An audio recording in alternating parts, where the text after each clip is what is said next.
everyone wants to be the smartest person in the room. People that get into sales generally, they think because they can talk a lot and people kind of like them, that's why they should be successful.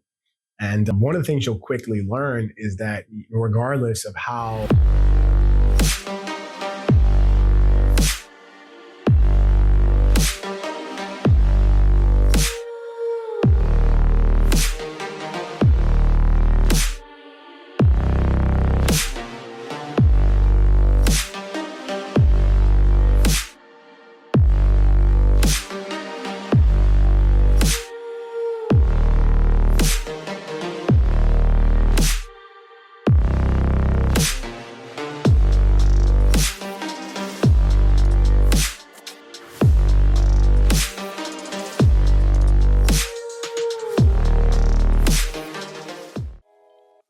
What does your day-to-day consist of? it can really vary. And I would say that's what makes kind of the life of an insurance producer fun. But at the same time, there are really like certain things that have to get done. And I think for me personally, it's always waking up, 5:30, about 5:45 consistently and making sure that I get some kind of workout in, whether that be running, whether that be going to my gym, Moxie. And then after that is getting some kind of form of meditation. So I think by knocking those two out, I've really, in my mind, in a lot of ways, kind of won the day. And from there, it's about navigating. Like if I'm traveling for the day and I'm having to fly someplace or I got to drive long distance, and I've mapped out my day at that point. I'm kind of headed out in the car and I'm headed to meetings, headed out to see clients, headed out to see prospects, and setting myself kind of for logistically to win the day. And then alternatively, if I'm not going out that day and I'm not in the midst of traveling, then I'm going to be at the office, 7:30, ideally kind of opening up the office and banging out those kind of first hour to 2 hours of kind of emails. And then from there, breaking into my longer stints of the more methodical type of slow work. And so I think like what's really important throughout my day is breaking it up between emails I need to respond to that are going to be on fire, and then setting up the longer projects and spending those hours to 2 hours to 3 hours on stuff that's going to take a lot more detail, for proposals that need to get sent out, for due diligence, risk analysis that needs to get done on new acquisitions for real estate, or a risk review for a school, right? These are projects that are going to take a little longer, and I need to block those times out. And then, in between that, I'm probably having meetings with the teams to go over updates, to talk about where we're at on individual risks. Are we marketing? Are we brokering it? How's the renewal looking, right? So I'm also going to be having those meetings kind of set up throughout the day so that I can stay in touch and stay abreast of what's gonna come down the pipeline, right? And then every day I make sure that I'm setting up some kind of timeline to reach out to soon-to-be clients, to prospects, to centers of influence, so I can just chat, so we can talk about what they're seeing, what's going on. And from there, it allows me to keep that kind of touch point, to keep that relationship and keep those networks and those relationships strong, so that when a need does pop up or they have a question about insurance, I know they're going to think about me. So I think there's always, it's always required of mine to have that space in the day, a blocked out hour, that I know I'm going to do that. Are there any routines you swear by or can't live without? I think the workout paired with meditation is something that I can't do without. I was an athlete all my life. I firmly believe that your health and how you treat your body creates your world, right? And your body, but it also creates the kind of world around you. And then simultaneously, I think by structuring ourselves and setting ourselves up to win in a healthful manner, we also need to look at, the kind of baggage we carry mentally and the clutter that might get in the way of that vision that we have of ourselves being executed on.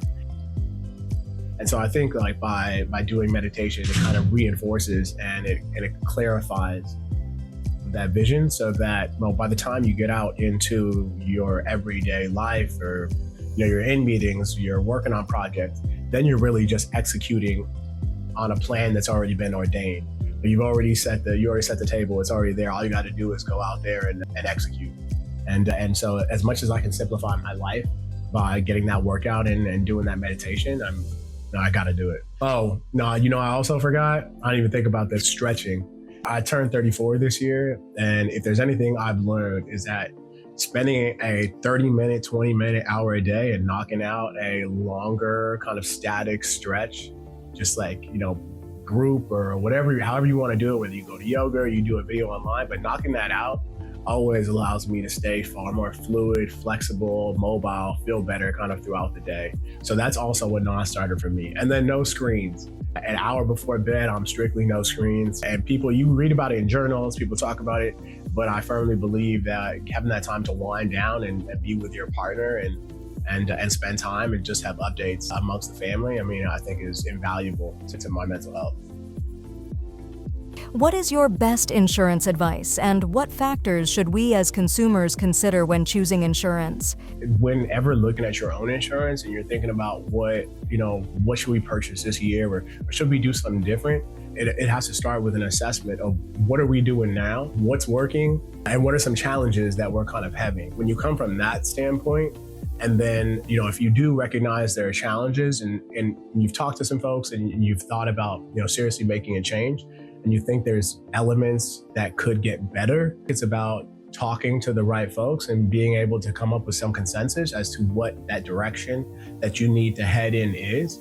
And then finding someone, whether it be a partner or third-party risk management services, someone like Epic or myself, and having that organization kind of execute on that. Because you want to think about price, you want to think about coverage, but you also want to think about what's being required from you contractually, from your lenders, from your authorizers if you're a school, from your stakeholders, right? From your stakeholder partners who you may be working for.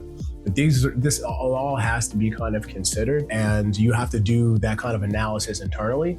And you need to partner with someone who can help you do that kind of analysis so that when you all put your brains together, the ultimate sum of your insurance and risk management program is far better than just what you would have done by yourself. What is your best life advice? I really try to go out of my way to mentor as many young folks as I can, because I think, that provides me a lot of value. And I think I think they get a lot out of it, but also it's about me providing service to the community and to the world. And I think my best life advice is figure out what you believe you've been called to do, and figure out, based on your skill set and what that calling is, how to do it to the max. And some people have different philosophies on that. So, a lot of people are just about enjoying their lives and finding the most happiness from internal kind of soul focused point, where, I grew up in a Baptist church. I grew across from my grandmother and my aunts who had come from Louisiana, who had worked as sharecroppers. And so I was always taught that, what really provides value to someone's life is not what you do for yourself, but what you're able and willing to do for others. And that legacy ultimately is what's going to provide you that happiness, that long-term kind of happiness that people seek. And I think that's outside of the travel and the money and all those things. I think all those things are trivial and passing, but how we impact the people around us is what creates long-term sustainable happiness. Can you describe a time when you had to handle a difficult situation with a client, and how did you go about it? Given the complexity and moving parts and relationships that are involved, this stuff is going to happen far too frequently. Aww. And what someone told me up front is that, before I even started this, is that what you want to do is really, as soon as you become, abreast of bad knowledge or you're aware of something that may be coming down the pipeline, is that communication between yourself and that stakeholder needs to happen as soon as possible. Because people can accept bad news. They can accept when something doesn't go the way they anticipated or you anticipated.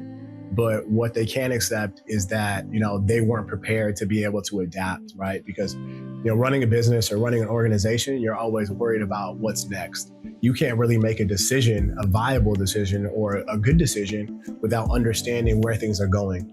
And so for us as risk management insurance partners, our job is to prepare them for that. And so that means that, as soon as we know the outcome of something, as soon as we see that something has happened, is that letting them know as soon as possible so that it can be remediated and or business decisions can be adapted to the change in the future or the change in the status quo. Can you describe a time when you had to overturn an objection, such as a time when you persuaded someone to buy insurance after having refused at first? Overturning objections. I was like this in dating, and I think I'm like this in sales as well, that I'm a firm believer in the value that my team brings and the strength of our service, the strength of our collective knowledge. And I think once we've built a proposition and we believe that there's a need, and there's a need that we've demonstrated that we can fill, I don't believe in overcoming objections per se. If someone has an objection and, we provided the value to fit into, what is going to ultimately solve that kind of, their problem, then it's a take it or leave it. I think once you know your value as, as a salesperson, as a risk management business advisor across industries, kind of industry agnostic, then you're in a better position and people respect that you're willing to walk away and that you understand your value. And at the time, they may not see it, but in the future, if something does happen or they do a little more reconnaissance analysis and they realize that maybe you were the best person, then you keep bridges open and you allow for that kind of reconciliation and for a prospect or client to come back, and you can rekindle that relationship, right? And you can re-examine where things were going. I'm the same way I was the same way with my fiance. I'm the same way with dating. When you know your value, it's really just two parties who are putting their best selves out there. And if things work, they work. And if they don't, they don't. Actually, I want to answer that because I feel like that comes up all the time. That gets to me like there's something so degrading about the idea that you would need to beg or circumvent a decision of a prospect or a client. I mean, these are all long-term stakeholders who are smart business folks. And the last thing I want to do is beg for business, or be seen to devalue myself. The time is going to come when you're in need of a good risk management advisor that's not going to worry about their individual compensation and selling you something. And when the right time comes around, the business will happen. Can you discuss the importance of negotiation, good business acumen, and professionalism in the workplace? That's a good one. And I think in light of kind of the changing generations, right? I'm a millennial, so I have a preference towards the way millennials do things. But at the same time, I recognize that we have a changing of the guard, right? And there are new generations that are coming into the industry. And so I think what I learned very early on is in being a millennial and getting to work with a lot of the older generation when I first started is like a very nuts and bolts type of blue collar mentality towards work.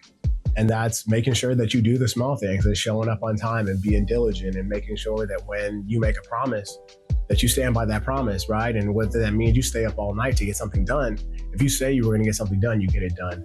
And I think that by just keeping those measures of integrity and allowing that to flow from your personal life to your professional life, that if you can kind of keep that, there's really no stopping kind of where you can go, because I think people always appreciate someone who's honest, hardworking, and has integrity.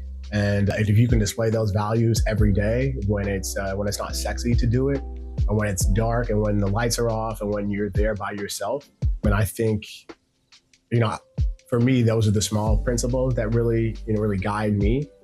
And when it comes to negotiations, if you take those same kind of principles and you apply them to business when you're negotiating a renewal with an insurance carrier, I'm a big believer in providing transparency and not trying to screw people around. So, I'm gonna be fully transparent, kind of where I'm coming from, where I believe the client is coming from, and the circumstances that we need to create with an insurance carrier and with an insurance policy to get them to do business with the carrier. Because my job ultimately is to be the kind of intermediary and talk and say, hey, carrier, you want this, the client wants this, but how do we meet in the middle and how will you find a resolution that's going to provide value for the both of you?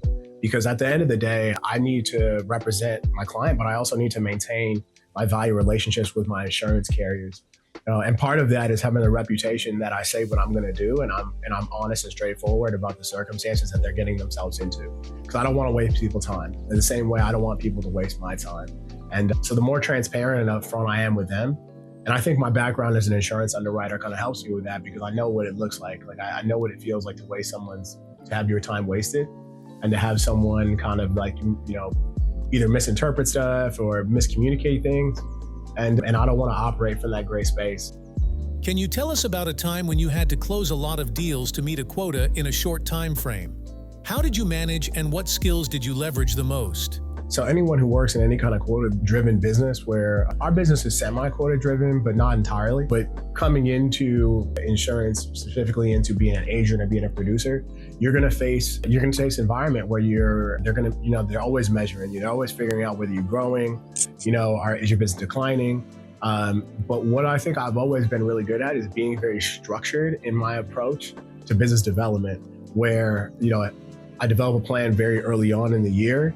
And just like my meditation and just like my working out, I'm a firm believer if you build that structure and every day you go out there, right? And I liken it to either working out or like building a home or be a contractor, right? Like every day you go out there and you're swinging the hammer, right? Like you're painting the fence, you're moving the project along, right? So all I'm really doing is just executing on the plans that I set up at the beginning of the year and doing it on a weekly basis, on a quarterly basis, on a monthly basis.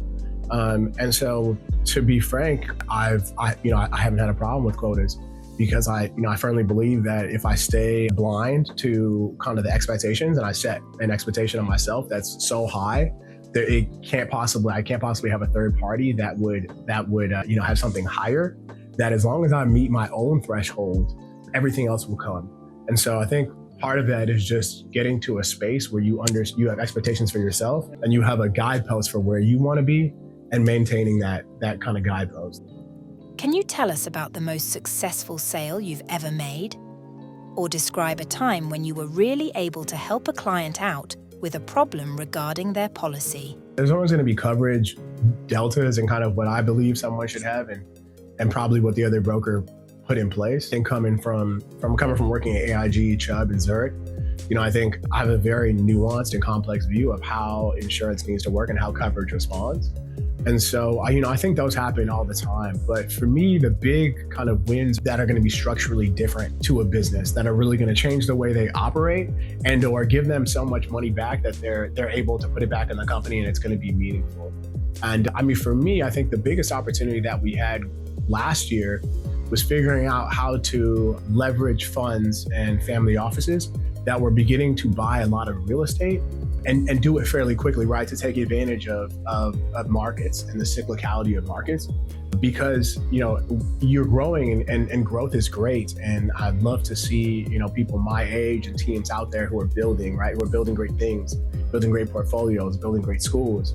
And a part of that is right sizing your insurance so that you're able to capture economies of scale and take advantage of your own growth. And so last year we had a really great opportunity with a real estate client who has a national footprint, commercial real estate, but who was, they were buying at such a rapid clip and they were taking advantage of all these great opportunities across the country. They hadn't necessarily right-sized their insurance.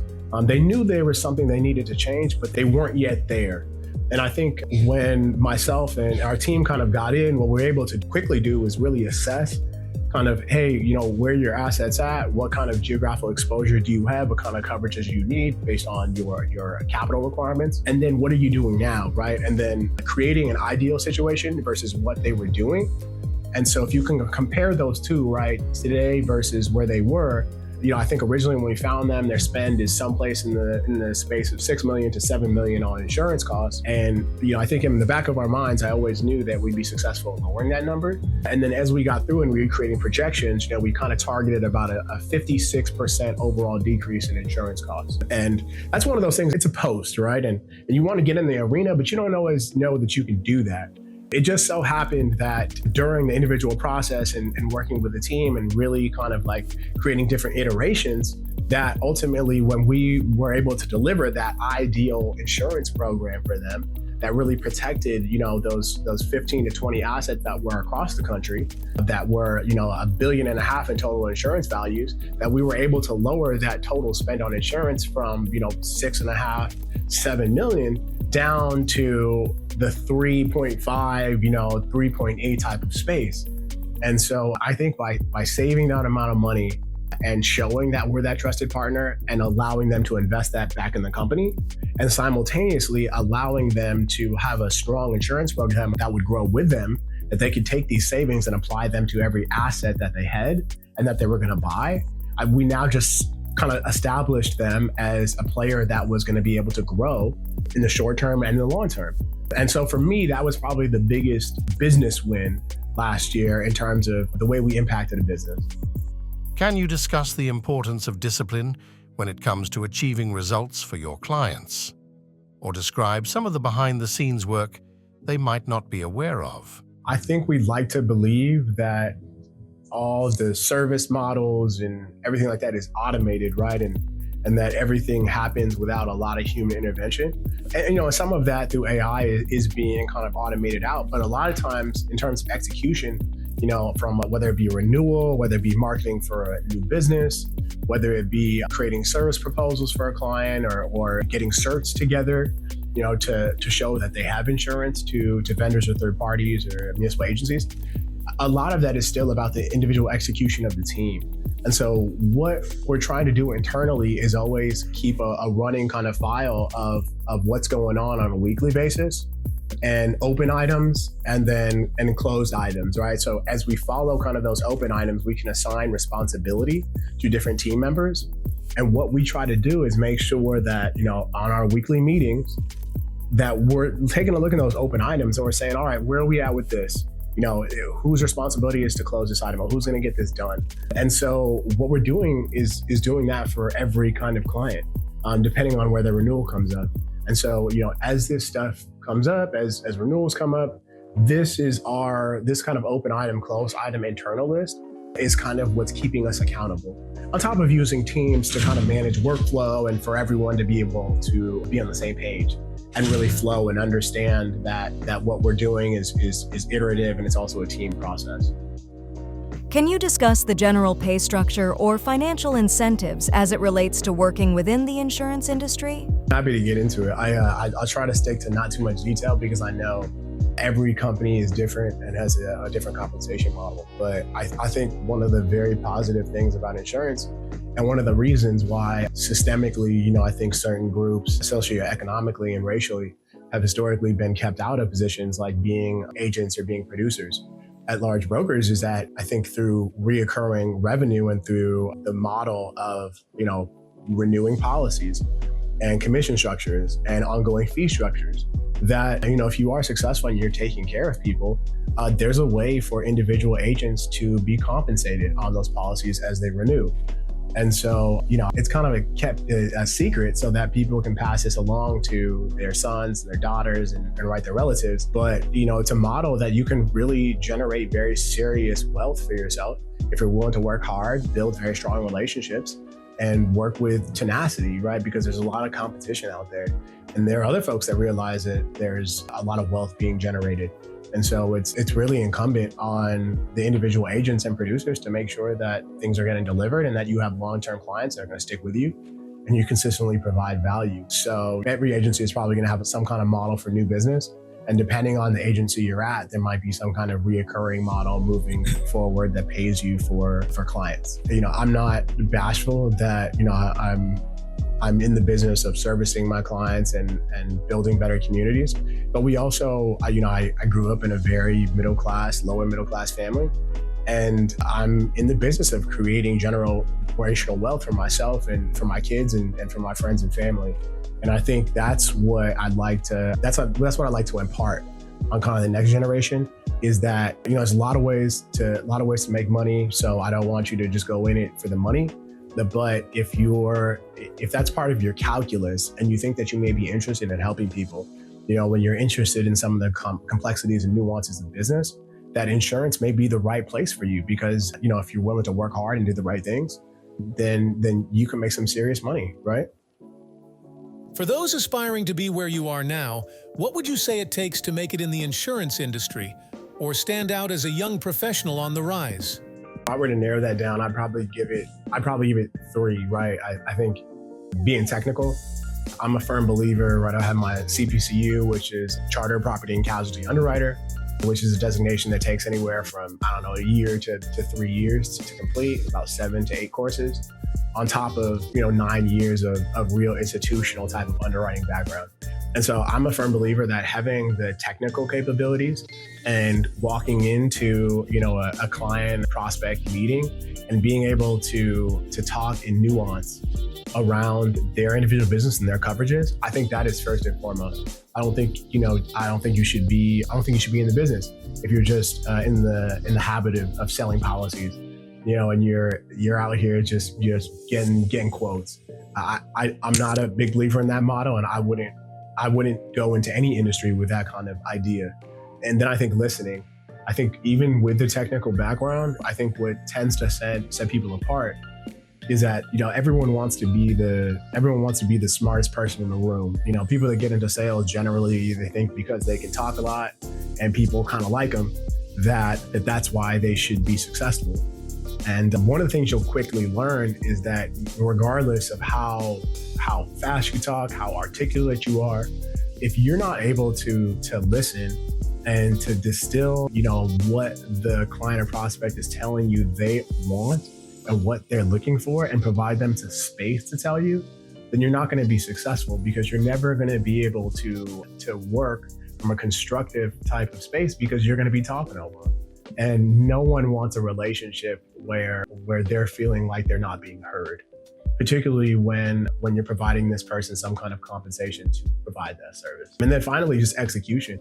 I think relentless execution. I think even if you're technical and you listen well, if you're not willing to go out there and be relentless in beating down the markets, in getting quotes, in negotiating terms, and working hard for presentations and beating deadlines, you'll be successful in any fashion, any industry, any realm of business. If you're really able to understand the technical nuances deeply, to listen, right, to be articulate, but ask good questions and listen, and then finally just go out there and execute. And regardless of how big the deal is, small, medium-sized, large, you have to execute with a hunger and be like Kobe, right? Mamba mentality. Whether you're playing, whether if Kobe was playing a middle schooler, whether he was playing the NBA, he wasn't going to let you win. And I think you have to take that same mentality on a day-to-day. Thank you, Jonathan. This Beyond Insurance conversation has been beyond insightful. Beyond Insurance, insurance that covers you beyond your needs.